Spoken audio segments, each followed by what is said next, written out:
So I saw a picture circulating on social media a couple of weeks ago, and it really bothered me. It bothered me partially because it was so utterly mundane and boring. And I want to describe it for you. It's a picture of about a half dozen people. They're in a classroom, there's a chalkboard, and there's a professor writing on the chalkboard. Boring. But when you start realizing who's in it, it starts taking on new significance. The classroom is in Harvard. The professor is an evolutionary theorist named Nowak. The scribbles on the board are about how population masses change, how they accept change, and how they resist change. And two of the half dozen individuals sitting in the room are names that have become really familiar to us. They're with their notepads of paper and their pens in hand are Jeffrey Epstein and Steve Bannon. And it struck me that the banality of this image somehow makes it worse. They're studying, trying to learn how to change large groups of people. These are already folks who have so much control, and they're trying to learn how to have more control. And I think sometimes that's just how scheming works. You know, I love superhero comics. And I wish that all of our fiendishly minded folks who have intentions to garner more and more control, I wish they wore iron masks and green robes like Dr. Doom. You know, or they put on Green Goblin costumes and flew around on gliders. I wish that they looked like Sauron from the Lord of the Rings movies and stood 30 feet tall with giant, ridiculous helmets and rings of power. But they're often just normal folks sitting in conference rooms or classrooms, learning, studying, deciding how to have greater control over the rest of us. We've been going through the book of John, and today we're on the seventh and last sign that our writer says are the seven wonders of Jesus, the miracles that point to who Jesus is supposed to be according to our writer's understanding. And the way these work, every sign, or at least most of the signs, they are pointing to these greater truths, these teachings that Jesus is sharing. You know, every sign is more than a miracle. Literally, they're an object lesson. And every teaching is an illumination of what this sign means. So this particular sign, it's a doozy. It's a big one. But it starts off with Jesus and his disciples sitting together, as they often do, and they receive a message. One of their close friends, Lazarus, has become gravely ill. And Jesus decides, well, okay, I'm going to stick around for a couple of days. And so they do. They sit together for a couple of days, and then they head out. And Jesus says to the disciples, all right, guys, we got to go. Our dear friend Lazarus has fallen asleep. And the disciples say, well, if he's sleeping, and he's sick.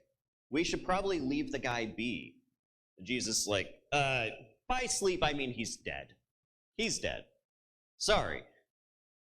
Now, as a reader, I appreciate all of the metaphorical language that Jesus just laces all throughout this book, because it's interesting, it's thought-provoking. He's constantly challenging us to see the world in a deeper way.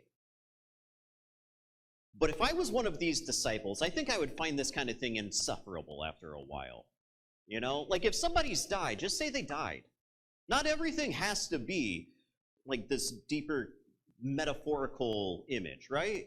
Sometimes we could just say, oh, our dear friend Lazarus, he's died. He's dead. So they hit the road, they go over, it's a long journey, and when they get to Lazarus's house, it's a couple of miles away from Jerusalem. And Lazarus has shared this house, this estate, with his sisters Martha and Mary. And when Martha sees Jesus, she says, you know, if you were here, you could have saved my brother. And Jesus says, well, look, he's going to rise again. She goes, yeah, I know. Because, you know, there's going to be this resurrection of everybody. You know, there's going to be this great apocalypse and then the beginning of a new world. And he's going to rise then. And Jesus is like, well, I'm the resurrection and the life. This is what I mean. Like every illustration, every sign has some sort of teaching attached. And this one has, well, I carry God with me. I carry the divine name with me. The God who creates all things is with me. And so I am also resurrection, and I'm life. And I find this interesting. At first, it seems like, is he being repetitious here? And maybe he could be. Sometimes he plays with parallelism. He's going to say an idea and then another idea that rhymes with the previous idea. But the earliest generations of Christians believed that faith was not strictly speaking an intellectual exercise, but a way you lived your life. And I think at the heart here, Jesus is saying, I'm not just about life beyond this one. I'm about life now. Good life now. Thriving, abundant life now. The Ionios life, a life so full, it overflows from this one into whatever world to come there is. And then he says, can you go get your sister for me? So Martha goes back and she says, hey, Mary, Jesus wants you. And she comes on out, and there's a big crowd of neighbors there. One of the pains of small-town life, if you've ever been lucky enough to experience it, is everybody knows your business. And also one of the blessings of small-town life is everyone knows your business. I have so many conversations with people who are carrying so much suffering by themselves. I wish everybody had a community kind of like Mary and Martha get here. Because they're surrounded by an entourage of neighbors who are just there to comfort them, to grieve with them. So Mary comes out to Jesus, and she kneels down on the ground before him. Mary in this gospel is often a lot more emotive than Martha. And she says the same thing. You know, if you were here earlier, you could have saved my brother. And then she weeps. What an incredible image this is of the sister kneeling on the ground, crying, weeping. And the crowd of comforters, they start weeping. You ever have one of those moments where grief is just contagious where you're trying to keep it together and then somebody starts crying and you're like, oh no, oh, it's happening to me now. Now I'm going to start crying, right? This feels like one of those, you know? And Jesus asks her, you know, where the body is. And she says, come and see. Come and see is usually something in this book that Jesus says to other people. It's a teaching comment. I'm inviting you to learn from me. But we have a reversal this time. She, Mary, is saying it to Jesus. And I wonder what our writer means by this. It means more than just, I want you to see the tomb. I wonder if there is this core of teaching that she's doing of the human experience, because Jesus is this unique person who carries divinity with him. Whatever the case may be, he starts weeping. This is what produces the shortest, the famously shortest verse in the Bible, Jesus wept. It's provoked by this. It's provoked not just by Lazarus' death, but by the grief of Martha and Mary and this crowd of neighbors, and then Mary saying, come and see. And then the waterworks start. Throughout this book, Jesus is trying to communicate that the kind of things you see me do, well, those are the kinds of things that God cares about. The kind of life I'm talking about, well, that's the kind of stuff that God wants you to care about. And I think in this moment, we are getting a picture into the heart of God. We often think of God as this great immutable force, but to the Jesus that we see in the book of John, Jesus is showing us that God cares, that God carries the suffering too, that God carries our pain, shares our pain with us, even in those moments that feel so lonely, so guttingly horrible. So Jesus follows Mary and the crowd. They go to the tomb, and Jesus says, all right, well, roll the stone back, because this is a cave tomb.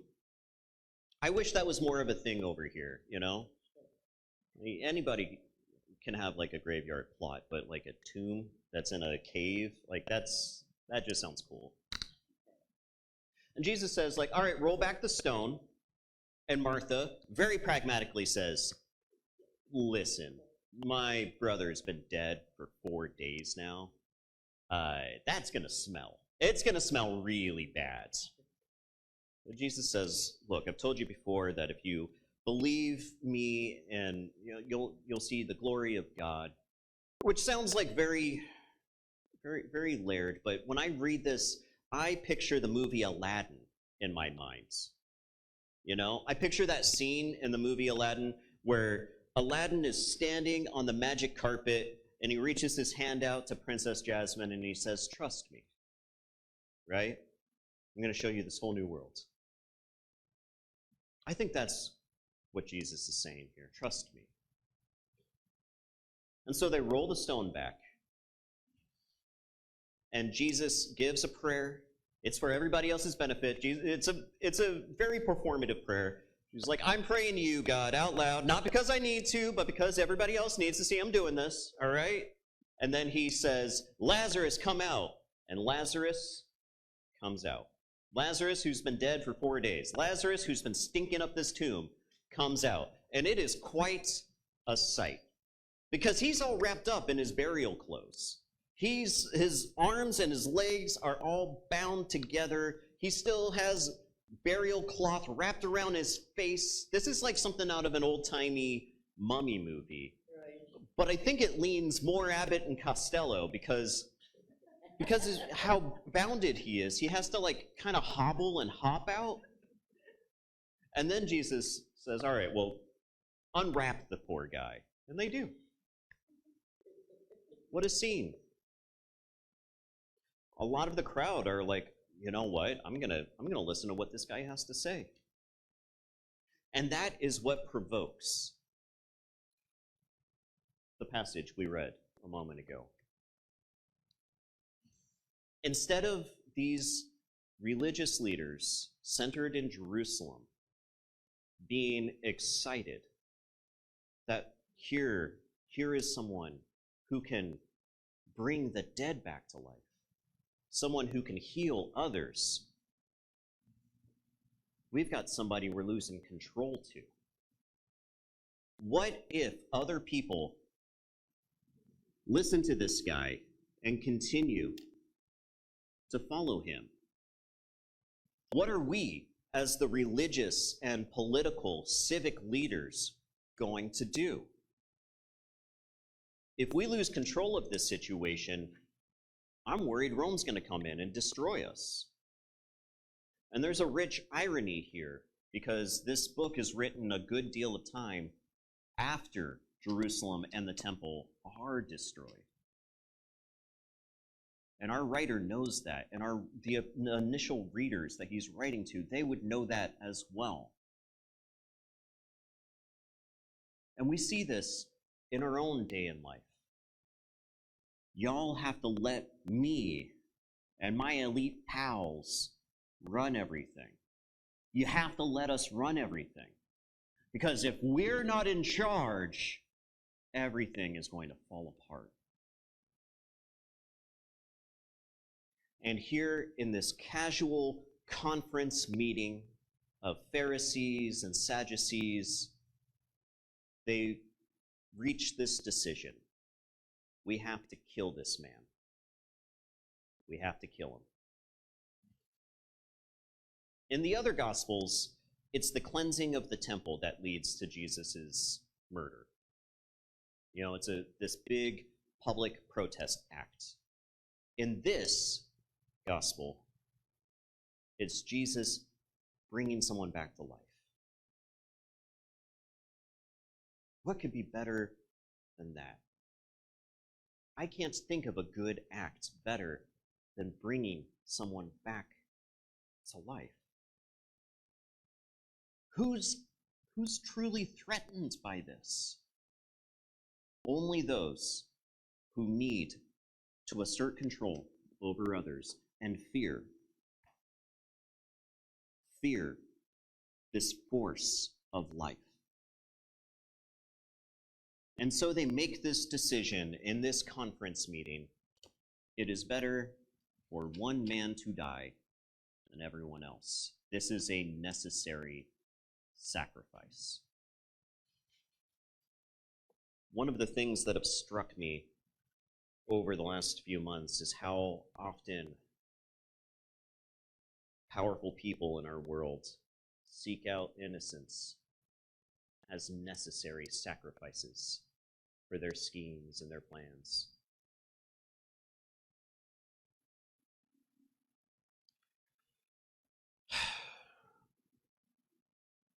I get this sense, there's a trope in mob movies where you've got like one mobster and he's like, hey, listen, I'm gonna do this horribly evil thing, but it's nothing personal. It's just business. And that's been true by schemers and leaders seeking to assert control for millennia. Hey, it's nothing personal. It's just business that we got to murder Jesus. It's nothing personal. It's just business that we have to identify this group of people as our enemies and destroy them.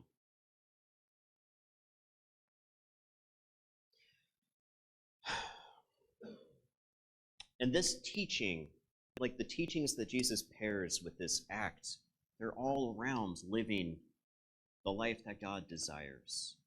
A spiritual life, a deeper life, a life that goes beyond the artifice of what we see to the things that are more significant. Jesus is teaching that this is the good and fulfilling life. Who is threatened by that? Now, I used to think that it's cartoonish to think that Jesus was murdered for teaching a good life, Because what kind of threat is that really? But if we look at our leaders who feel threatened by folks living good lives today, this starts making more sense to me. This feels more significant to me. What threats do transgender people in Kansas pose? None. And yet thousands of them are having their driver's licenses revoked there. What kind of threat are immigrants in our country posing to everyone else? Statistically, much less of a threat than citizens who are native born.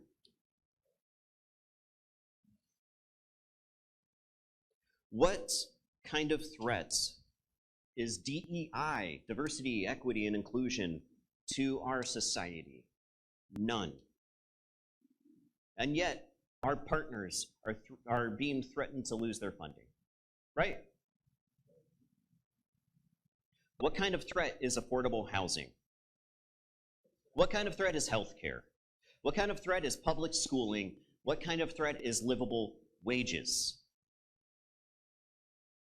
Our society is and has always been imperfect, but we were making positive advancements. We were having important conversations resulting in greater multiculturalism and mutual thriving as barriers to peace and justice and freedom and needs were beginning to be addressed. All these forces of new life, all these forces stretching our imaginations and reshaping our world for the better, but also loosening the grip that the most powerful have over us, threatening to limit their self-interest and their money and their power. And so now we see this concerted effort against all these things that bring new life. So what do we do about it? Well, I think we ask ourselves who we seek to support in this time and place. Do we align ourselves with selfish people who sacrifice innocence for their power? Or do we align ourselves with God, with the God we see in this story? The God Jesus shows us, who cares for us and weeps with us and desires and leads to abundant life. Do we embrace the work of evil schemers, or do we join in the work of resurrection? I choose resurrection. I choose life. I choose to follow the God of love and life, and I reject these leaders who claim Jesus and would still seek to murder him today. I choose a society that loves and affirms all people and that wants to see all people thrive. May we continue to show up for this work together. May we experience a taste of such a society today and not passively wait for it to come.